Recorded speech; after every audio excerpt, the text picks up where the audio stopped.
ఎల్సీయూలో అయితే ఇప్పుడు దాకా లేను, but I'm working on something with him, but I can't talk about now. అది ఎల్సీలోకి వస్తుందా తెలియదు. ఎల్సీయూలో ఉంటున్న సందీప్ కిషన్ తమ్నేల్ నేను అనకపోయినా వేసుకోవడానికి తమ్నేల్ పెద్ద ఇబ్బంది లేదు, కానీ ఈ మధ్యన మా మమ్మీ సడన్గా ర్యాండమ్ తమ్నేల్ చూసి నాకు ఫార్వర్డ్ చేస్తున్నారు. ఇవన్నీ నువ్వు పట్టించుకోక దయచేసి చూడక అని చెప్పి పెడుతున్నా. ఆల్ ద బెస్ట్ అన్న. Thank you brother. అన్న హలో హాయ్. రావు రమేష్ గారి ప్లేస్లో చిరంజీవి గారిని అడిగారంటగా ఈ మూవీకి, రావు రమేష్. నిజమేనా లేకపోతే రూమర్? అస్సలు అదే చెప్తున్నా, పదాలు వేసి దాన్ని బట్టి ఉంటుంది. రావు రమేష్ గారి ప్లేస్లో చిరంజీవి గారిని అడగల. ఈ కథని వేరే డ్రాఫ్ట్ తోటి చిరంజీవి గారు అప్పట్లో చేయాలనుకున్నారు. ఓకే, ఆయన చేయట్లేదు అన్న తర్వాత ఇటు వచ్చింది.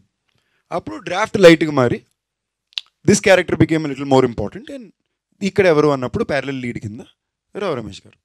ఇదే జరిగింది. ఆయన అమ్మో అంత ధైర్యం మాకు లేదు. ఓకే అన్న, all the best. Thank you. మీది లాస్ట్ ధమాకా, ఇప్పుడు మజాకా, కాకాకి ఏదైనా రిలీజ్ ఉందా, ఏదైనా రిలేటెడ్ అది ఉందా?